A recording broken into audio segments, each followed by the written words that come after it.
Hello everyone, in today's class ఆంధ్రప్రదేశ్లోని చారిత్రక ప్రదేశాలు వాటి కొంచెం వివరణలు చూద్దాం. అండ్ ఈ కంటెంట్ వచ్చేసి అన్నీ మనకి కాంపిటేటివ్ ఎగ్జామ్స్కి యూజ్ అవుతుంది. ఫస్ట్ వన్ వచ్చేసి లేపాక్షి. లేపాక్షి అనేది అనంతపురం జిల్లాలో ఉంది. లేపాక్షిలో వీరభద్రుని గుడి ఉన్నది. ఇది 1530 విజయనగర రాజ్య గవర్నర్లైన విరూపానంద మరియు వీరన్నలు ఈ గుడిని కట్టారు. ఇది ప్రపంచ ప్రఖ్యాతిగాంచిన నంది విగ్రహం ఇక్కడ ఉన్నది. ఈ నందిని జనరల్గా లేపాక్షి బసవన్న అని పిలుస్తూ ఉంటారు. నెక్స్ట్ వన్ వచ్చేసి సిద్ధవటం కోట. ఇది వైఎస్ఆర్ కడప జిల్లాలో ఉంది. ఈ సిద్ధవటం కోట పెన్నా నది ఒడ్డున ఉన్నది. దీనిని క్రీస్తు శకం 1303లో 30 ఎకరాల భూమిలో కట్టారు. ఈ కోటకు ఉన్న 2 ప్రధాన ద్వారాలు నిర్మాణ పరంగా శోభాయమానంగా ఉంటాయి. ఈ కోటను దక్షిణ కాశీకి ప్రధాన ద్వారంగా అక్కడ ప్రజలు భావిస్తున్నారు. నెక్స్ట్ వన్ చంద్రగిరి కోట. చంద్రగిరి కోట చిత్తూరు జిల్లాలో కలదు. ఈ చంద్రగిరి కోట యాదవ నాయకుల చేత 11వ శతాబ్దంలో విజయనగర రాజ్య పాలకుల అధీనంలో కట్టబడింది. ఈ కోటలో రాజమహల్, రాణిమహల్ చెక్కు చెదరకుండా 300 సంవత్సరాలుగా అలాగే ఉండడం అనేది చాలా గొప్ప విషయం. Next one Rollapadu. Rollapadu sanctuary పక్షి సంరక్షణ కేంద్రం. ఇది కర్నూలు జిల్లాలో ఉంది.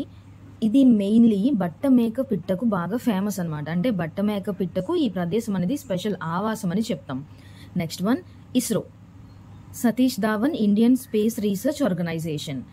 శ్రీ పొట్టి శ్రీరాములు జిల్లాలో ఉంది. ఇది పులికాట్ సరస్సు దగ్గరలో సూళ్లూరుపేటలో నిర్మించబడింది. కృత్రిమ ఉపగ్రహాలను రాకెట్స్ ద్వారా ఇక్కడ నుంచి స్పేస్లోనికి పంపుతూ ఉంటారు. నేలపట్టు వద్ద పులికాన్ సరస్సులో ఫ్లెమింగో పక్షుల శాంక్చురీ ఉంది. ఇక్కడ ప్రతి సంవత్సరం ఫ్లెమింగో బర్డ్స్ ఫెస్టివల్ అనేది జరుపుతూ ఉంటారు. About SHAR Sriharikota high altitude range. దీన్ని 1971లో ఏర్పాటు చేశారు. 2002 సంవత్సరంలో సతీష్ ధావన్ స్పేస్ సెంటర్గా పేరు మార్చారు. ఇస్రో చైర్మన్గా ఎక్కువ కాలం పనిచేసిన వ్యక్తి సతీష్ ధావన్.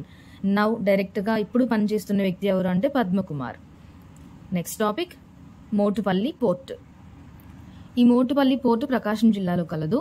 మోటుపల్లి కాకతీయుల కాలంలో నిర్మించబడ్డ ప్రసిద్ధ నౌకాశ్రయం. 11వ శతాబ్దంలో ప్రసిద్ధ నావికులు పోర్చుగీసు దేశస్థుడైన మార్కోపోలో ఈ పోర్టును సందర్శించడం జరిగింది. గంధం, ముత్యాలు, లోహాలు, పట్టు, మిరియాలు, దంతం వంటివి ఈ పోర్టు నుండి ప్రపంచవ్యాప్తంగా అన్ని జిల్లాలకు ఎగుమతి అయ్యేవి. నెక్స్ట్ వన్ అమరావతి స్తూపం. ఇది గుంటూరు జిల్లాలో కలదు. అమరావతి స్తూపం శిథిలావస్థకు చేరిన ఒక బౌద్ధ స్తూపం అని చెప్పవచ్చు. అమరావతి, ధరణికోట ఈ 2 ఆంధ్ర శాతవాహనుల రాజధానులు. శాతవాహనులు బౌద్ధ మతాన్ని అనుసరించి అనేక స్తూపాలను నిర్మించారు. నెక్స్ట్ వన్ కొండపల్లి కోట.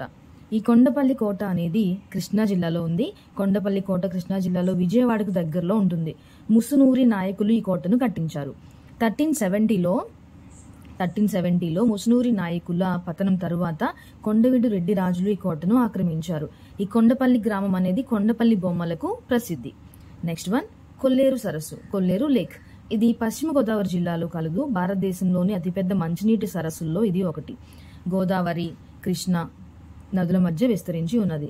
ఈ కొల్లేరు సరస్సు వద్ద ఆటపాక పక్షి సంరక్షణ కేంద్రం నెలకొని ఉన్నది. దీని విస్తీర్ణం 673 చదరపు కిలోమీటర్లు.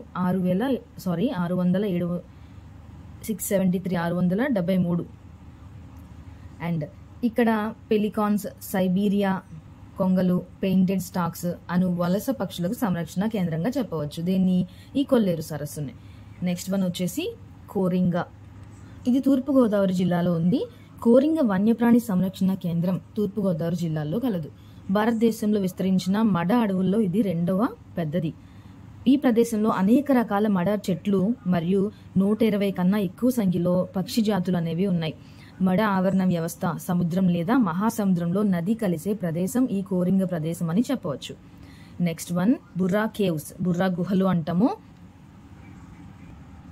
విశాఖపట్నం జిల్లా అరకు లోయలోని అనంతగిరి కొండల్లో బుర్రా గుహలు కేంద్రీకరించబడ్డాయి. 705 మీటర్ల పొడవున అండ్ 80 మీటర్ల లోతుకు విస్తరించి ఉన్నాయి. 705 మీటర్లు 80 మీటర్ల లోతు విస్తరించి ఉన్నాయి ఈ గుహలు. భారతదేశంలోని లోతైన పెద్ద గుహల్లో ఇది ఒకటిగా చెప్తాం. ఈ బుర్రా గుహలు సున్నపురాయి నిక్షేపాలకు మరియు ఈ సున్నపురాయి నిక్షేపాల మధ్య ప్రవహించిన గోస్తని నది కారణంగా ఏర్పడ్డాయి. అండ్ నెక్స్ట్ వన్ బొబ్బిలి కోట. ఇది విజయనగరం జిల్లాలో ఉంది. విజయనగరం జిల్లా. 19వ శతాబ్దంలో ఈ కోట నిర్మించబడింది. దగ్గరలోని మట్టి కోట 1757 1757లో బొబ్బిలి రాజులకు విజయనగర రాజులకు మధ్య జరిగిన బొబ్బిలి యుద్ధంలో నాశనమైన తరువాత అదే పేరుతో తిరిగి నిర్మించబడింది. ఇక్కడికి దగ్గరలోని గొల్లపల్లికి చెందిన సర్వసిద్ధ వడ్రంగుల చేత ఈ ప్రసిద్ధి బొబ్బిలి వీణ తయారు చేయబడింది. Next one very very important.